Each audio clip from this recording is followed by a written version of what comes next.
Left behind in the ashes *, the sky over planet Krylos was dark and filled with smoke. Ashes floated down like dead snow, covering broken metal and burned stone.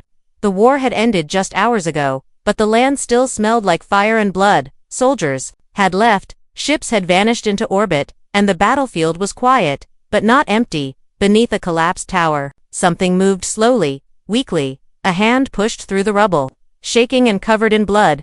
Then came the sound of soft breathing, a cough, and a cry too faint for machines to hear. She was an alien girl, young, small, and badly wounded. Her silver-blue skin was cut and bruised, her uniform torn, and her left arm was twisted the wrong way. Her eyes glowed faintly, even as they filled with tears. She tried to crawl, dragging herself through the dust, leaving a trail behind her. She called out in her native tongue, hoping anyone would hear, but there was no answer. Her people had left without her. Her name was Sira. She had joined the medical corps to help, not to fight. But when the enemy broke through the lines, her unit panicked. They grabbed the strong, the valuable. The ones with ranks, they left her behind, saying she was too slow, too soft. She begged them not to go. But they turned their backs and sealed the exit. Now she lay alone, her leg pinned under debris, her body shaking from pain and fear. She thought this was how it would end. Alone in the ruins, forgotten by both friend and enemy, until she heard footsteps, slow and heavy, coming closer through the smoke. She closed her eyes, thinking it was death at last. But then the voice came, low, human, and filled with something she hadn't felt in days. Concern. Hold on, the voice said, I've got you. Marshal Grady was a soldier from Earth. He had stayed behind to search for survivors and recover tech from the battlefield. His armor was scratched, his face tired, and his arm was wrapped in a dirty bandage. He had orders to leave once the sweep was complete, but when his scanner caught a weak life signal, he followed it, and that's how he found her. Grady didn't ask if she was friendly. He didn't care what species she was. He saw her pain, her broken body, and made his choice.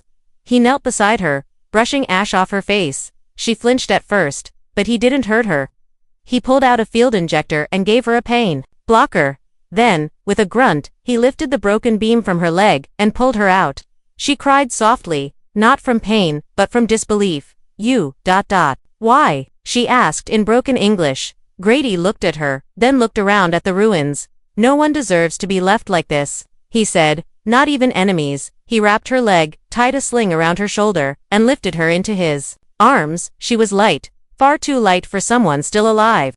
He carried her across the battlefield, past craters and broken tanks. Every few steps, she opened her eyes, watching him silently. She had never seen a human show kindness before, not like this. She had been taught that humans were cold, tactical, and cruel, but this one was different. They reached a small shelter, near the edge of the valley. It was nothing more than a dugout bunker, but it was safe. Grady laid her down on a stretcher, gave her water, and sat nearby, cleaning his weapon in silence. Your people? She asked weakly. Gone, he replied, just like yours. She looked at him for a long moment, then whispered, so we are both abandoned. Grady didn't answer, but his silence said enough. In that quiet moment between two broken souls, something new began to grow.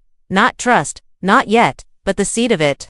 The beginning of a bond no war could break. Hunted by both sides, the shelter was dark and cold, but to Sarah, it felt like a palace. For the first time in days, she wasn't bleeding on the dirt. Marshal Grady checked her wounds every few hours, giving her just enough medicine to dull the pain. He spoke little, but when he did, his voice was calm. She asked him questions, sometimes just to hear a voice that didn't belong to fear. Why are you still here? She asked once. Grady looked up from his rifle, then said, because you're still breathing. She didn't understand it, not fully.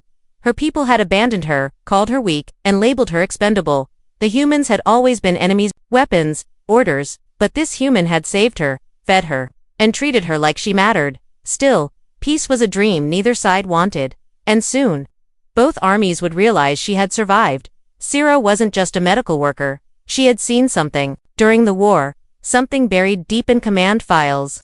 Her data implant held proof of illegal weapons used by her own leaders. She had been carrying it secretly, planning to report it to peace monitors. That's why they left her because she was weak, but because she was dangerous, and now that she was alive, they would come for her. And so would the humans. Once they learned what she carried, Grady knew she wasn't telling him everything. But he didn't press her.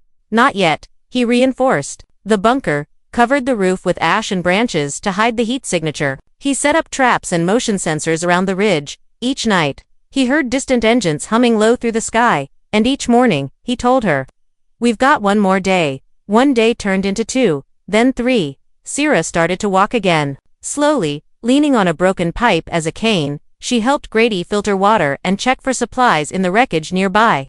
She smiled for the first time since the fall, and Grady noticed, though he didn't say anything. He only nodded, and handed her half of his ration bar. Then the drones came, silent, black machines flying low between the cliffs, scanning for life. Grady spotted them from the ridge and pulled Sarah into the shelter. "They're not just looking for bodies," he said. "They're looking for you." Sarah didn't deny it anymore. She pulled out a small crystal disc from under her shirt, glowing with faint blue light. "This holds war crimes," she whispered, "from my side." Grady stared at it, then asked, "Why give it to me?" "Because you didn't leave me," she said, "even when you had every reason to." He didn't take it right away. Instead, he grabbed his pack and started moving supplies. "We're leaving," he said. "We can't stay here." They moved. At night, through ruined cities and dry riverbeds, Grady guided her with hand signals, keeping her close. When she stumbled, he caught her. When she cried in pain, he paused until she could move again. They were no longer just soldier and alien. They were something else, survivors. Together, hunted by both sides, at an old comms tower. They stopped to rest. It had power, barely, and a broken screen that flickered with static. Grady tried to boost the signal, to call for anyone who might still be neutral, but Sierra looked up at him and said, "What if there's no one left?" Grady didn't answer right away. He looked at the stars, then at her. "There's us," he said finally. "And for now, that has to be enough." The next morning, they found a message embedded in an old beacon. A bounty alert. Sierra's face on the screen, marked as high value. The bounty came from both alien and human high command. They had been labeled fugitives. Grady's eyes narrowed. But he didn't curse, didn't panic. He just looked at Sierra and said, "Then we keep moving." And so they did, together, across a world that no longer claimed them, one step at a time, toward a future only they could create, and the bond between them, built in ashes and silence, grew stronger than any order ever written. Asterisk.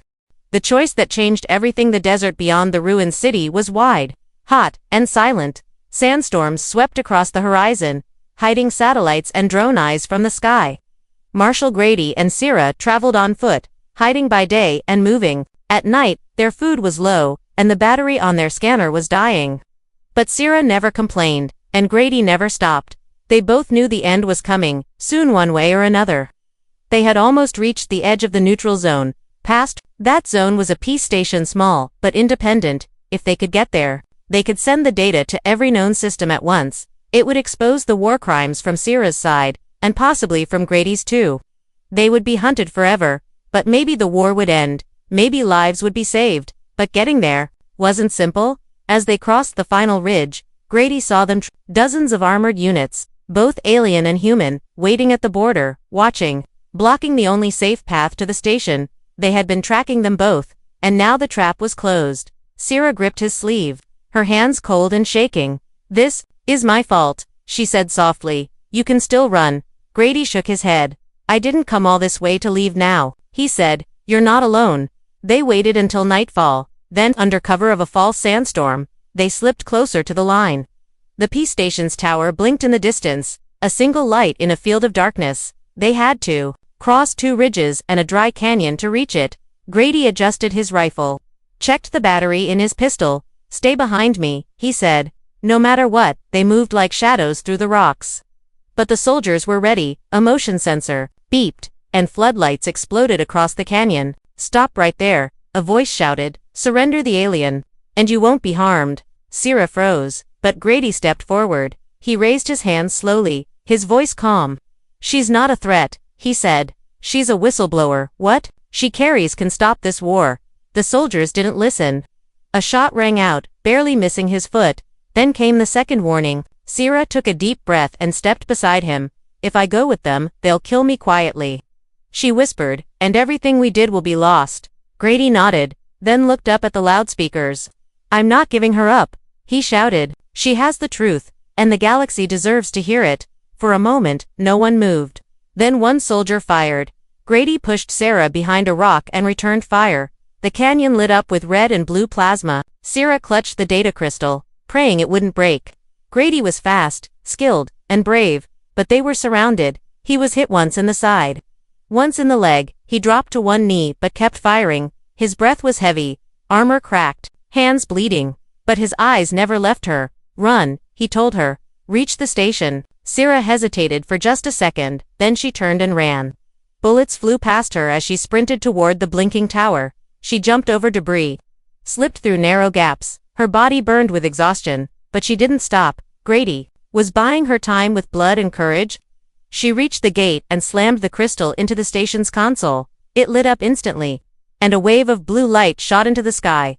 Every ship in orbit, every planet with a relay, every base in range all received the truth. Files, logs, images, war crimes, lies, forbidden tech. It was all sent out at once, unstoppable. Back in the canyon, the shooting stopped. The soldiers' coms began to buzz with alerts, commanders shouting in confusion. Then came the order stand down. Sarah ran back, heart pounding. She found Grady lying on his back, eyes still open, breathing shallow. She dropped beside him and held his hand. You did it, he said with a faint smile. You finished it. She nodded, tears streaming down her cheeks. You stayed with me, she whispered, even when no one else did. Grady closed his eyes and squeezed her hand gently. Always, he said, then slipped into unconsciousness.